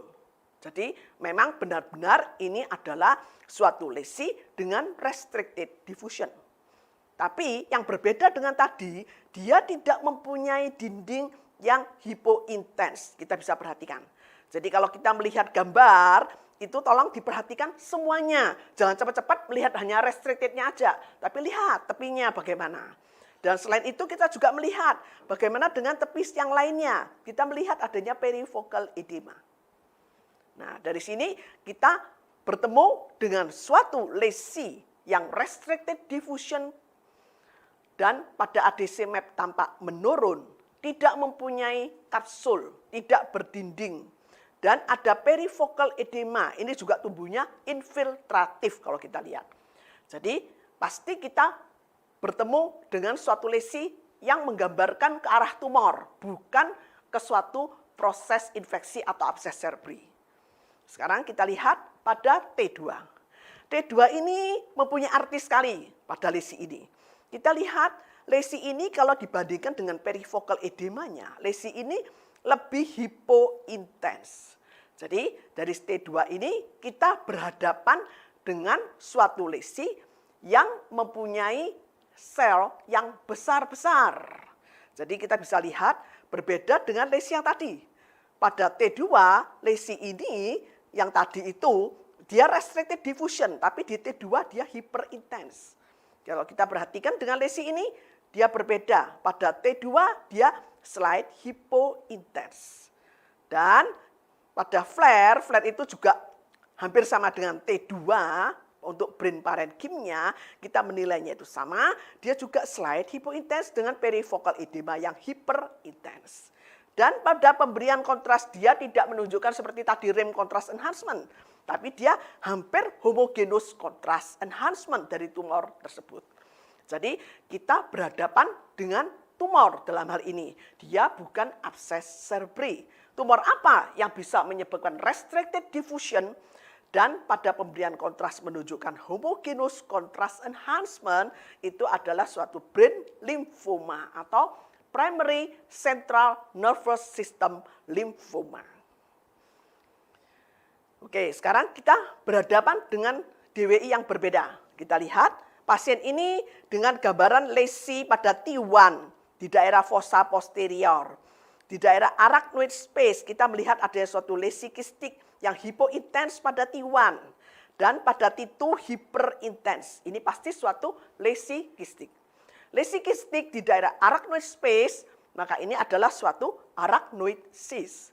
Kalau dia arachnoid cyst dengan isinya itu adalah kistik mendekati liquor, maka pada DWI itu akan tampak unrestricted diffusion. Kita lihat DWI-nya menunjukkan unrestricted diffusion. Dan pada pemberian kontras tidak menunjukkan adanya kontras enhancement. Maka ini adalah suatu arachnoid cyst yang besar di daerah fossa posterior. Apa bedanya dengan sisterna magna yang mega sisterna magna? Kenapa kok kita mendiagnosa ini suatu arachnoid cyst? Kenapa bukan suatu mega sisterna magna? Karena kita melihat hemisfer cerebellum kanan dan kiri ini terdesak ke anterior. Kalau mega sisterna magna itu adalah suatu embryonal variation, dia tidak akan menyebabkan pendesakan dari brain parenchyma. Oke, sekarang kita melihat bentukan yang mirip dengan cyst juga.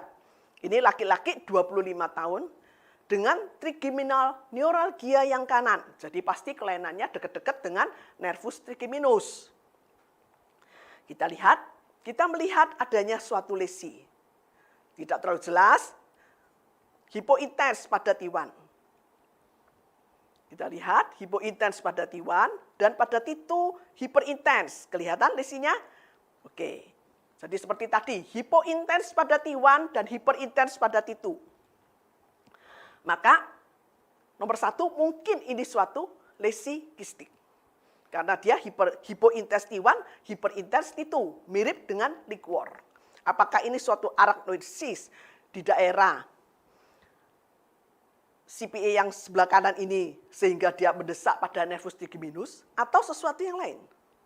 Kita lihat bagaimana dengan DWI. Jadi sesuai dengan kesepakatan kita, kalau ini suatu arachnoid cyst yang berisi cairan, dia mempunyai intensitas sama dengan liquor, maka pada DWI harusnya menunjukkan unrestricted diffusion.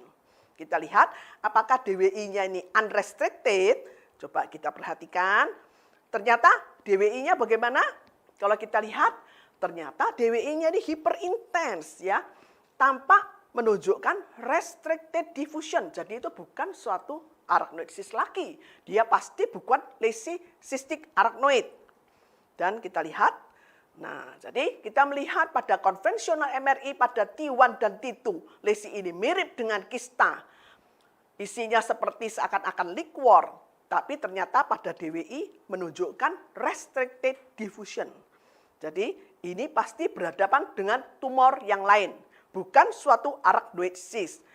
Pada pemberian kontras sekalipun, kita tidak bisa melihat adanya kontras enhancement pada lesi itu. Ini dengan kontras mirip dengan kista juga. Nah, jadi dari sini kita tahu bahwa ini pasti suatu epidermoid cyst. Jadi suatu epidermoid tumor yang mirip dengan arachnoid cyst pada konvensional MRI, tapi kalau kita kerjakan DWI, kita akan melihat bahwa ini berbeda. Dia menunjukkan restricted diffusion. Dan satu lagi yang bisa kita lihat, yaitu dengan menggunakan Fiesta, atau dengan menggunakan CIS, atau menggunakan 3D Cube High Resolution T2, kita melihat bahwa tumor ini ternyata ini adalah massa. Jadi ini adalah epidermoid tumor yang menyebabkan pendesakan pada nervus trigeminus. Jadi sekali lagi, kalau kita mengerjakan sesuatu yang mirip dengan cyst, jangan lupa kita lihat DWI-nya. Karena DWI itu pasti kita buat pada pemeriksaan untuk brain MRI. Jadi mudah ya. Jadi kita lihat dari situ, kita akan yakin bahwa ini bukan suatu arachnoid cyst. Ini adalah suatu epidermoid cyst atau epidermoid tumor. Oke, sekarang kita lihat lagi pasien yang lain. Pasien ini usia 55 tahun dengan sudden right hemiparesia. Sudden. Jadi sudden itu berarti kejadiannya sangat cepat, mendadak. Kenapa kok mendadak? Kita lihat di sini. Pada T1 dan T2 kita melihat. Ini T1, ini T2. Kita melihat adanya lesi yang hampir isointens dengan brain parenchyma pada T1 dan pada T2 hiperintens. Nah, kita harus mikir, orang ini kejadiannya mendadak. Berarti kalau kita lihat mendadak itu bisa suatu infarction atau dia suatu perdarahan, kalau kita lihat ini untuk infak tidak cocok.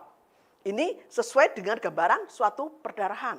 Kalau perdarahan, ini adalah perdarahan yang fasenya hiperakut, di mana pada T1 isu intens dan pada T2 hiperintens. Jadi sesuai dengan kejadiannya dia.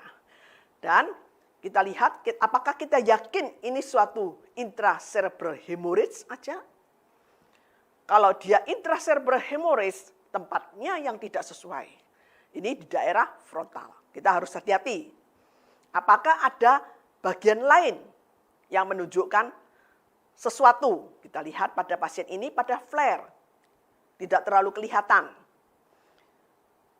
Kita lihat pada gradien echo. Kita melihat darah aja ini.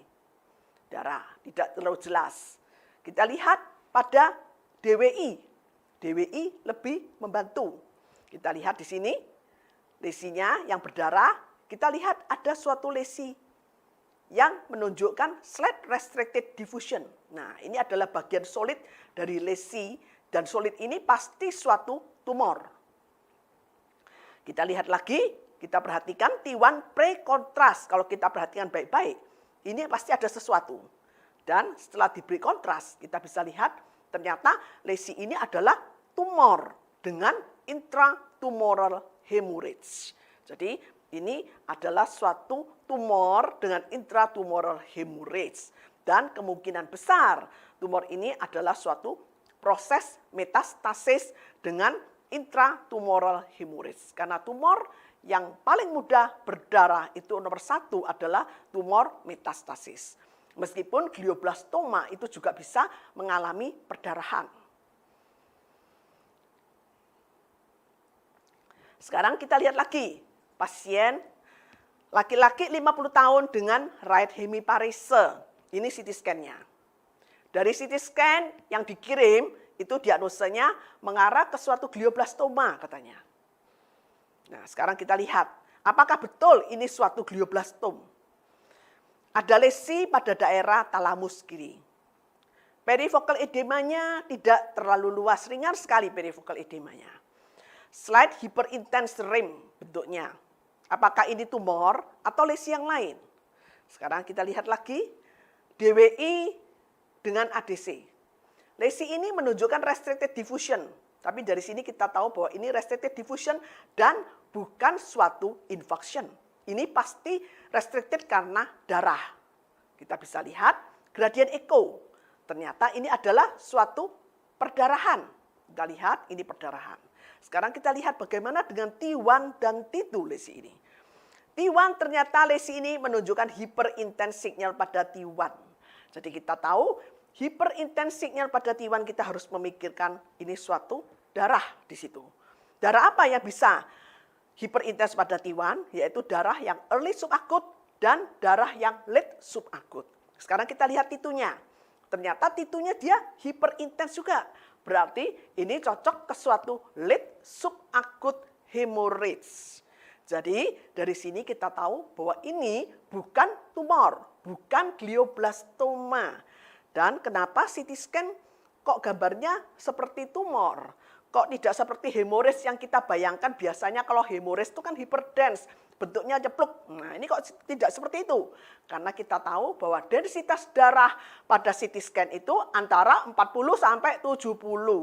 Kalau darah itu fasenya akut, maka darah itu hyperdense. Tapi darah yang diserap, dia akan menjadi lebih hipodens, sehingga kadang-kadang kita susah membedakan apakah ini suatu darah yang diserap atau ini suatu tumor. Jadi memang CT scan itu mudah melihat perdarahan. Tapi harus diingat, darah yang mana yang bisa dilihat di CT scan. Yang bagus itu adalah darah yang fasenya akut. Kalau darah fase subakut yang sudah diserap, mulai diserap, itu sangat sulit kita melihat di CT scan. Bahkan kita akan salah diagnosa sebagai tumor seperti pada pasien ini. MRI lebih menjanjikan untuk menentukan umur-umur perdarahan. Jadi sebetulnya MRI itu sangat bagus untuk melihat perdarahan. Asal yang membaca MRI itu mengerti bahwa perdarahan itu gambarnya itu seperti ini. Karena darah itu dari fase hiperakut sampai kronik itu gambarnya berbeda-beda di MRI. Makanya kita harus menguasai sequence MRI, itu sangat penting. Dan kita lihat pada pemberian kontras, lesi ini sama dengan prekontras. Tidak ada kontras enhancement. Oke, sekarang kita lihat lagi kasus yang lain. Apakah ini tumor atau bukan? Oke, kita lihat. Laki-laki usia 27 tahun masih muda dengan hemiparese kiri. Oke, kita lihat. Kita melihat adanya suatu lesi dengan bentukan bulat-bulat, hyperintens, mix, isointens, dan dengan rem yang hipointens. Kemudian kita lihat lagi lesi-lesi yang lain banyak sekali. Dan kita lihat pada gradien eko, lesi ini ternyata sangat banyak. Kita melihat adanya multiple lesi yang hipointens dengan blood content. Jadi kita tahu bahwa diagnosa pasien ini pasti bukan tumor. Ini pasti bukan tumor metastasis dengan multiple nodul, tapi ini adalah multiple microbleed dan juga ada bagian yang menunjukkan bentukan sinusoid dengan bintik-bintik perdarahan yang usianya berbeda-beda. Di sini disertai dengan rem hemosiderin, ini yang besar. Jadi ini adalah multiple cavernous angioma. Jadi bukan tumor. Jadi dulu waktu saya belajar MRI, saya tidak ada yang mengajarkan. Jadi kita belajar sendiri. Nah, terus kemudian melihat kok ada yang namanya cavernous angioma, ada macam-macam, ada vascular malformation yang bentuknya macam-macam itu, yang selama dulu waktu kita belajar dengan menggunakan konvensional MRI kita itu kok tidak tahu diagnosanya. Waktu pertama-tama belajar MRI dulu, itu seakan-akan kalau kita melihat ada sesuatu lesi di brain parenchyma, kalau tumor cuma taunya tumor ini astrocytoma, oligodendroglioma, atau mungkin ini tumor ini ekstraksial, cuma taunya meningioma, hanya itu aja. Bahkan yang namanya cavernous malformation itu tidak umum pada saat itu. Nah, tapi ternyata kasus-kasus ini banyak sekali. Berarti dulu waktu kita belajar itu banyak yang miss juga. Jadi dengan berkembangnya waktu, dengan bertambahnya experience, maka kita akan lebih mengerti tentang MRI ini. Jadi MRI itu tidak bisa dipelajarin dalam waktu sekejap, kita langsung pegang MRI, langsung kita bisa mendiagnosa. Kita membutuhkan waktu yang sangat panjang untuk mengerti tentang sequence konvensional MRI ini. Karena ini sangat penting. Oke, kita bisa lihat lagi pasien yang lain. Pasien ini umurnya 35 tahun dengan visual disturbance, gangguan penglihatan. Kenapa terjadi seperti itu? Kita melihat ada massa yang letaknya di daerah ekstraaksial, menempel pada daerah tuberculum seller sampai bagian atas dari diafragma sela. Dan kita melihat hipofisenya ini normal berada di intraseller. Kita melihat kenapa kok terjadi visual disturbance seperti ini, karena tumor ini menyebabkan pendesakan dari chiasma optica ke posterior-inferior. Nah, ini yang mengganggu penglihatan pada pasien ini. Jadi ini adalah suatu tuberculum seller meningioma. Oke, kita lihat lagi, hampir berakhir. Kita lihat wanita, ini usia 25 tahun dengan infertility. Dia sudah menikah lama dan belum dikaruniai anak. Dan kemudian pasien ini juga ada hiperprolaktinemi. Oke, jadi dicurigai adanya suatu mikroadenoma hipofise. Maka kita mengerjakan sesuai dengan protokol, kita harus mengerjakan MRI yang khusus untuk melihat hipofise. Di mana FOV-nya kita harus perkecil sehingga kita bisa melihat hipofise dengan baik. Oke, sekarang kita lihat. Pada titu biasa kita tidak melihat adanya suatu kelainan. Kita lihat pada titu koronal. Kita lihat hipofisenya masih baik-baik saja. Kemudian kita lihat pada sagital titu. Kita juga melihat hipofise ini masih normal, berada di intraseller. Kita tidak bisa melihat mikroadenomanya di sini. Nah, sekarang kita kerjakan dengan dynamic contrast enhance. Oke, dengan dynamic contrast kita bisa melihat mengenai mikroadenoma hipofise ini. Jadi dynamic contrast itu kita kerjakan berulang-ulang pada area yang sama, mulai dari fase arteri sampai fase parenkim. Kita lihat pada arterial phase, kita sudah melihat adanya suatu lesi yang menunjukkan contrast enhancement. Kita lihat lesi ini bentuknya bulat dan putih. Kita lihat pada perjalanan berikutnya, kita lihat lesi ini masih hiperintens. Berikutnya lagi, lesi ini mulai hipointens. Kita lihat lagi, berikutnya lagi, lesi ini mulai menjadi hipointens. Dan hipofise yang normal yang berada di sampingnya, dia mulai menyengat kontras. Kita lihat lagi, lesi itu hampir kontrasnya hilang. Lesi ini sudah wash out, kita lihat. Oke.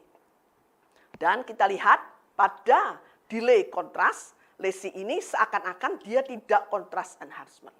Dan yang kontras enhancement itu seakan-akan adalah hipofise yang normal. Jadi dari dinamik kontras ini kita bisa mempelajari bahwa mikroadenoma hipofise ini mempunyai wash in rate yang sangat cepat dan wash out rate-nya cepat sekali.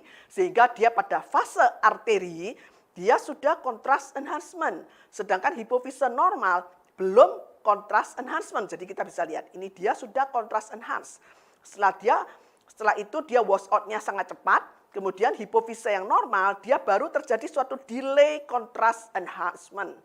Jadi kalau kita membuat delay kontras tadi ini adalah delay kontras, kita melihat ini adalah mikroadenoma hipofise dan yang kontras enhance ini adalah hipofise yang normal. Oke. Jadi ini adalah mikroadenoma hipofise ya.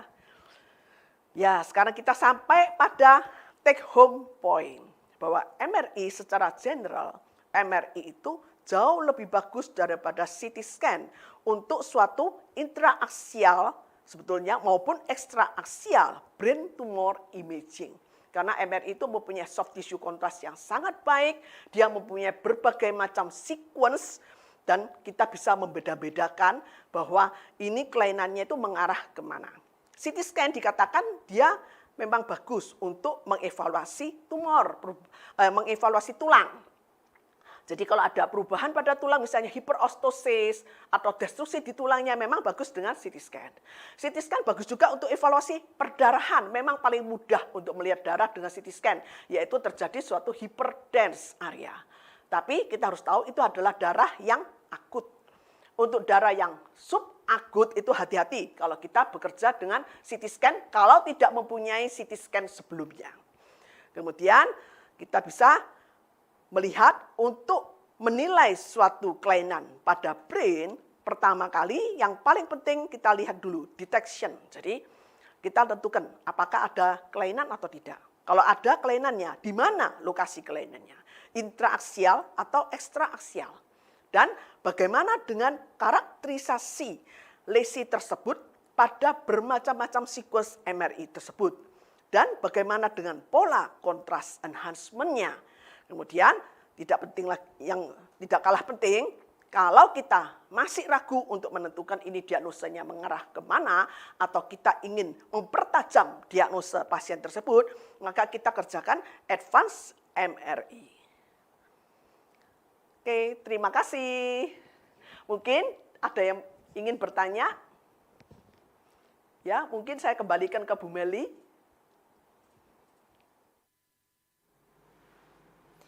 Ya, baik. Terima kasih kepada Dr. Sri atas pemaparan yang telah diberikan. Untuk selanjutnya, kita akan lanjutkan dengan sesi tanya-jawab. Bagi peserta yang ingin bertanya, silakan menggunakan fitur live chat yang tersedia di bawah, atau juga dapat memberikan via chat pada YouTube. Sementara ini sudah ada pertanyaan yang masuk dari Dr. B.C. Arifani Arif.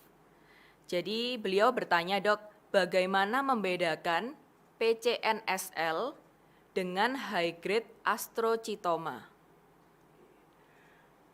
Pada terima kasih ya Dr. Fani. Jadi untuk PCNSL, primary central nervous system lymphoma, dia mempunyai B cell, biasanya itu adalah B cell lymphoma, di mana selnya besar-besar. Dia menunjukkan restricted diffusion pada DWI. Sedangkan untuk high grade astrocytoma, makin dia high grade, maka area nekrotiknya itu makin banyak. Dan apalagi kalau dia mengarah ke suatu glioblastoma, maka dia akan tidak menunjukkan gambaran restricted diffusion yang utuh. Tapi biasanya yang restricted itu hanya di daerah dinding dengan central necrotic area yang besar yang pada DWI menunjukkan unrestricted diffusion di situ. Dan pada pemberian kontras juga berbeda. Pada PCNSL itu khas, dia mempunyai kontras enhancement yang hampir homogen keseluruhan. Tapi pada glioblastoma atau pada high grade astrocytoma, dia akan heterogeneous contrast enhancement dengan necrotic area yang multiple. Dan pada glioblastom dia biasanya rim contrast enhancement dengan central necrotic area yang besar. Ya. Mungkin ada pertanyaan lagi? Ya, baik dokter, ada pertanyaan tambahan. Ini dari Nonim. Jadi tidak ada namanya dokter. Beliau bertanya, apakah rasio CH banding NAA, CH banding CR, CH banding NAA-nya normal antara orang dewasa dengan anak-anak sama? Karena saya kesulitan menemukan hal tersebut pada beberapa literatur. Terima kasih. Ya, jadi untuk MR spektroskopi itu harus hati-hati ya. Jadi pada anak-anak dan dewasa itu memang berbeda. Pada anak-anak di mana NEE-nya itu belum komplit sehingga kita melihat kadang-kadang kolin NEE rasionya itu tinggi ya. Jadi kita membahas di sini untuk MR spektroskopi yang berhubungan dengan massa, jadi kita menilai massanya di sini. Itu kita menilai kolin NEE dan kolin creatinine ratio. Tapi kalau kita menilai seperti hipokampus pada anak dan sebagainya itu memang berbeda dengan orang dewasa. Jadi pada orang dewasa kolin NEE itu NEE-nya cukup tinggi ya. Tapi pada anak-anak memang seringkali kolinnya tinggi, NEE-nya lebih rendah. Ya. Baik, terima kasih dokter. Lalu ada pertanyaan lain dokter. Selamat siang Dr. Sri, saya Michael dari Medan. Mau bertanya, seandainya di tempat saya tidak ada protokol dynamic contrast, kasus mikroadenoma tadi apakah ada tips tertentu untuk mengevaluasi kelainan-kelainan seperti ini? Terima kasih. Oke, Dr. Michael, selamat datang dan selamat berjumpa di virtual ini. Saya kenal Dr. Michael.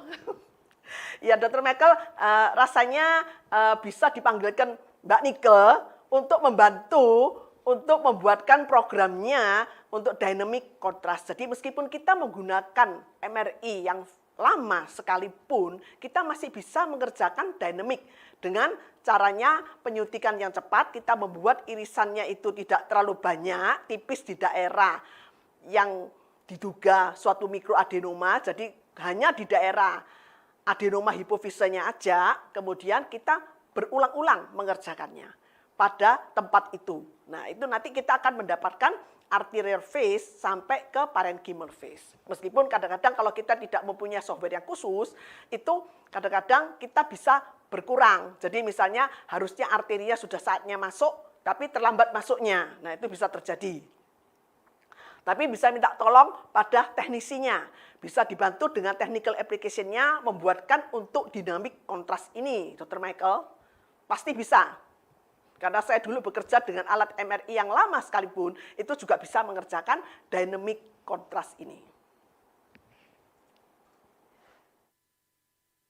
Baik, terima kasih dokter. Lalu ada pertanyaan dari Dea Adikarmika. Apakah DCE yang dilakukan pada mikroadenoma juga perlu dilihat grafik DCE-nya? Seperti DCE pada meningnoma yang dicontohkan tadi. Apa saja yang perlu dinilai pada DCE? Terima kasih. Oke, terima kasih. Jadi untuk dynamic contrast enhance pada mikroadenoma hipofise, kita yang penting bukan melihat time intensity curve-nya, tapi kita hanya melihat bagaimana pola contrast enhancement-nya dari tumor tersebut dari fase arteri hingga fase parenkim. Hanya untuk menentukan wash in rate-nya dan wash out rate-nya yang cepat. Tapi tidak bisa membuat grafiknya. Jadi ini DCE yang seperti itu sudah bisa dikerjakan untuk MRI yang lama sekalipun. Itu bisa. Tidak perlu harus dengan software khusus.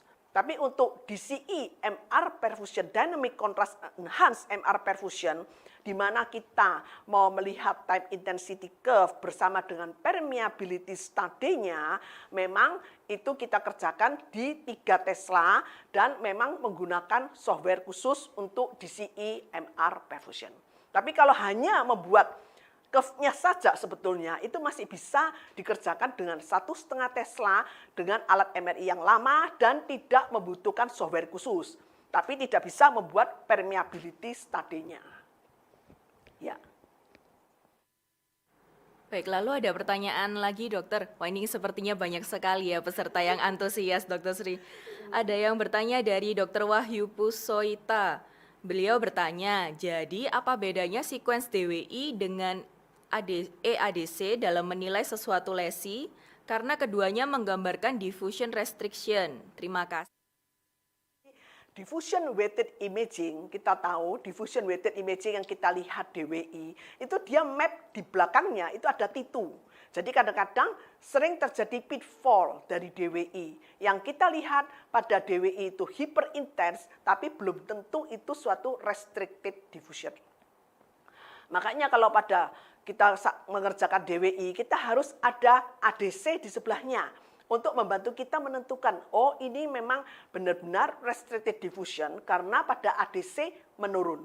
Dan kita juga perlu melihat IADC, Exponential Apparent Diffusion Coefficient. Itu menggambarkan suatu diffusion weighted imaging yang sebenarnya. Jadi kalau kita melihat pada DWI itu hyperintens, kemudian pada IADC-nya juga hyperintens, dan pada ADC-nya hypointens, maka ini memang merupakan suatu restricted diffusion yang sebenarnya. Tapi kalau kita melihat DWI-nya hyperintens, kemudian pada IADC dia isointens atau hypointens, dan pada ADC dia juga hyperintens, maka dia adalah T2 centru. Jadi bukan restricted diffusion yang sebenarnya. Oke, Dok. Baik, lalu ada masih banyak ini sepertinya pertanyaan dokter. Nggak apa-apa ya dokter ya. Ada pertanyaan dari Dokter Feli. Selamat siang Dokter Sri. Untuk kasus tuberkuloma tadi, apakah masih ada T4-nya untuk mendidikan leptomeningeal metasis? Terima kasih. Oke, terima kasih. Tapi kalau kita melihat suatu leptomeningeal metastasis, gambarnya sama. Terjadi suatu leptomeningeal enhancement. Itu saya setuju.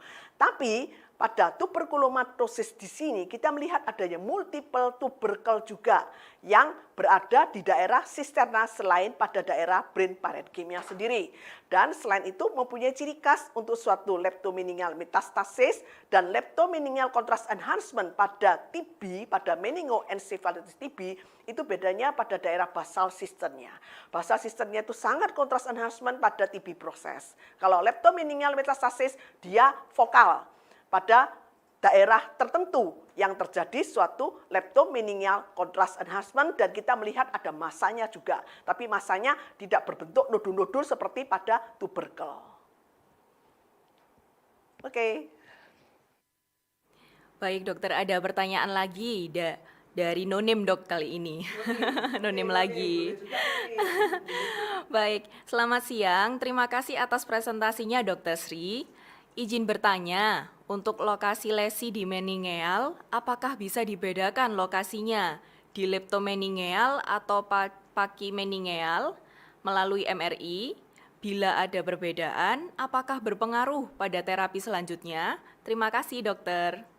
Oke, jadi di daerah leptomeningeal, pakimeningeal, memang kadang-kadang MRI itu sulit untuk membedakan. Tapi kita bisa melihat kalau dia misalnya masuk sampai pada daerah korteks-korteksnya, berarti dia mengarah ke suatu leptomeningeal metastasis misalnya. Itu seperti itu. Tapi kadang-kadang memang susah kita bedakan ini leptomeningeal atau suatu pakimeningeal.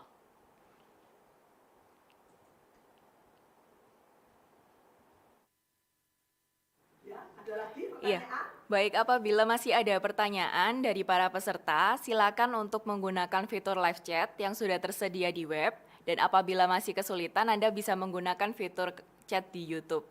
Kami akan sembari menunggu untuk pertanyaan-pertanyaan yang masuk selanjutnya.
Apabila sudah tidak ada lagi pertanyaan, maka saatnya untuk kami akhiri sesi webinar kali ini.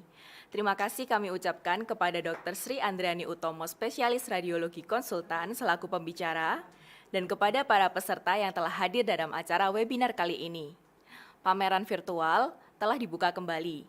Untuk para peserta yang ingin mengunjungi pameran, dipersilahkan.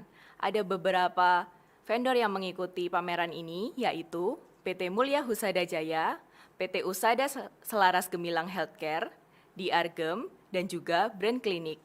Untuk mempermudah, di bawah fitur live chat terdapat tombol Go to Exhibition untuk dapat mengakses exhibition. Kami juga mengingatkan kembali kepada para peserta untuk dapat mengisi post-test sebagai syarat untuk mendapatkan sertifikat digital dengan nilai minimum 70%. Kami dari tim Together sebagai penyelenggara undur pamit. Mohon maaf atas kesalahan dan ketidaknyamanan yang kami lakukan dengan sengaja maupun tidak sengaja. Terima kasih dan sampai jumpa di event selanjutnya. Assalamualaikum warahmatullahi wabarakatuh. Selamat siang dan sampai jumpa.